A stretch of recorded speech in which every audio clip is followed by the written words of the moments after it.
Lily's vacation. Lily was feeling down. Why did she have to go on vacation? The summer holidays had barely started, and she was looking forward to being lazy on the sofa, painting her bird models, and staying at home all day. But Mom and Dad didn't think so. They were taking her to the seaside, and she didn't want to at all.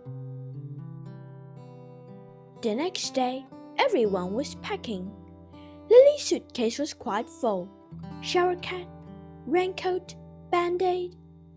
Eventually, her suitcase became unclosable. Mom walked in with her purple slippers. "Maybe you should take out Dollbird," she suggested, looking at the doll. "Dollbird is an essential," replied Lily. On second thoughts, she took it out. She might want to hug it on the car. Lily walked downstairs to see Dad squashing inflatable toys into a bag. There was a Lilo, beach balls, and a giant duck big enough to ride on. "Dad, we don't need that much toys," she exclaimed. Truth was, she was sure she'd spent all day in the hotel room, reading and watching TV. "You'll have fun, Lil. Don't be grumpy," said Dad. "Everything ready?" was the first thing Lily heard next morning. Dad really could bellow. The suitcases were strapped onto the car roof, and the bag of inflatable toys were on the back seat. "It'll take 2 hours or so," said Mom to Lily. The girl sighed.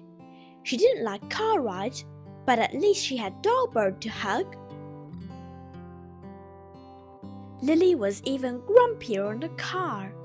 She just wanted to take a nap, but Mom kept singing and Dad kept telling her to see the views. She was tired from not sleeping well last night, annoyed by Mom and Dad, and squashed by the bag on the seat.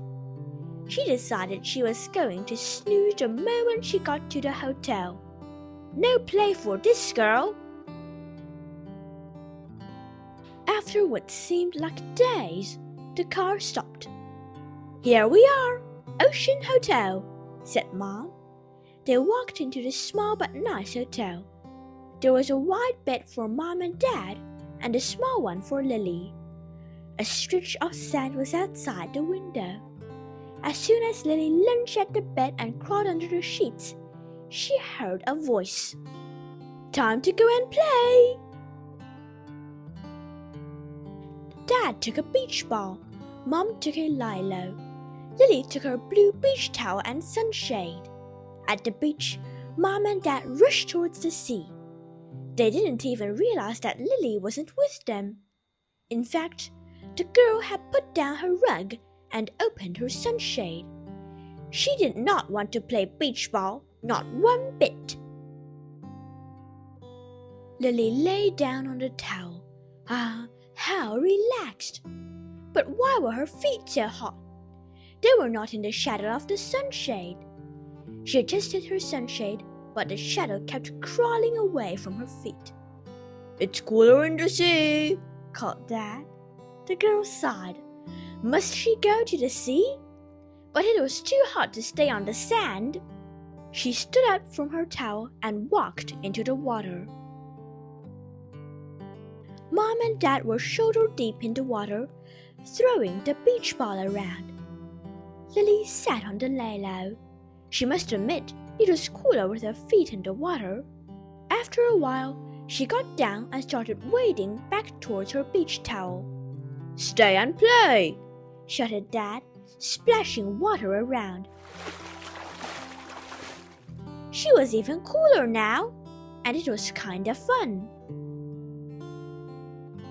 At 5 p.m., the family picked up their things and headed back to the hotel room to change. "Let's go to the restaurant," said Mom. The pudding was so delicious, Lily ordered a second helping.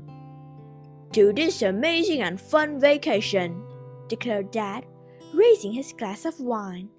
Mom did the same, and even Lily lifted her glass of juice. The glasses clinked together. That night, Lily lay on her bed. Though all was still and quiet, she was not asleep. There was barely a sound in the room. A gentle breeze blew the curtains apart. They danced around softly. The girl thought about the beach, the games, and the dinner. She had thought that the vacation would be terrible, but maybe, just maybe, it would be fun. The next day was even sunnier than the last. The beach was rather full of people today, so the family went to a water park nearby. And what fun they had! They zipped down the slides on a raft. Lily rode her giant duck at wave pool, while Mom and Dad clung onto the duck's tail. Lily had great fun that day. In fact, she was really looking forward to the next day. The third day came in a whoosh and Lily was back at the beach.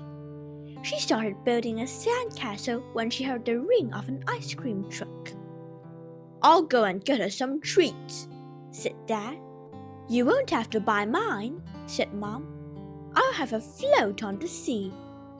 Off she went with her armbands on. Dad went towards the truck. Dad came back soon with 2 chocolate ice creams. Mom was still out of sight when they finished eating, and it was making Lily worried. She stood up on a big chair to search for her. At last, there was Mom. But the girl slipped on the chair. Her foot caught on the handrail as she fell. She slammed into the sand, her ankle throbbing with pain. When Mom came back, she looked quite worried. They took Lily to the hospital. Dad took a dress out of the bag and told Lily to wear it over her swimsuit. The doctor told them, "It's hurt quite badly. You can't go to the beach tomorrow." "Oh, what a shame! Just as we were having fun!" exclaimed Mom. Lily was beginning to doubt if this vacation was great. On the 4th and last day, Lily's doubt vanished. She sat on bed, watching great shows about the sea, and laughed at Dad's jokes. Her parents decided that they should buy some souvenirs. And they did. Dad had a sea dog hat and an ocean badge. Mom had a shell necklace and a collection of pebbles. Lily didn't mind the strange souvenirs. "We have a special gift for you," said Dad, pulling something out of his pocket. "Ta-da! It's called an ankle gooder. The shopkeeper said it's good for an ankle." The ankle gooder was a piece of cloth with ripples painted on it. Dad threw it onto Lily's ankle. Normally, Lily would be annoyed at the strange souvenirs, but now she thought it was okay. Suddenly, it was time to go. The family repacked their luggage. Lily didn't find this too hard.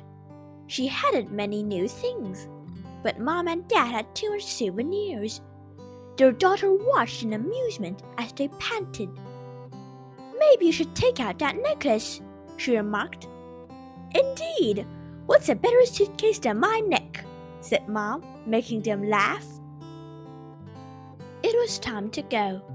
"What bad luck! The rope used to tie the suitcases on the car roof is gone," moaned Dad. "We'll just have to put the suitcase on the back seat." With a squeeze and a squash, everything, which included Lily, got on. The seat was even smaller for Lily now, but she didn't mind. She was still in the happy memories of this vacation. A few hours later, they finally reached the house. Lily rushed inside and pounced on the sofa. Finally, they were at home. The girl couldn't have felt happier. There were all the things she liked: her good books, her favorite pens, her nice paintings, her beautiful bird models. Indeed, the vacation was great, but there was no place like home. The days after the vacation were lazy. It was just as Lily had wanted before the vacation. She lounged in her treehouse in the backyard. She painted her bird models. When there was a bird show on TV, she would sit back on the sofa, get a glass of orange squash, and eat chocolate sweeties out of a bowl. What perfect days she had! A few days had passed when Mom had exciting news. She waved a book around like a flag. Lily was just about to groan her annoyance aloud when Dad spoke first. "Gosh, is that the new family album? My word, Mom is quick at making stuff." Lily peered inside the album. It read, "A superb vacation." She studied the pictures in the album. Indeed, it looked perfect. It was the summer vacation in the next year. Again, Lily spent all day reading books, painting bird models, and playing her guitar. She had recently taken up the instrument.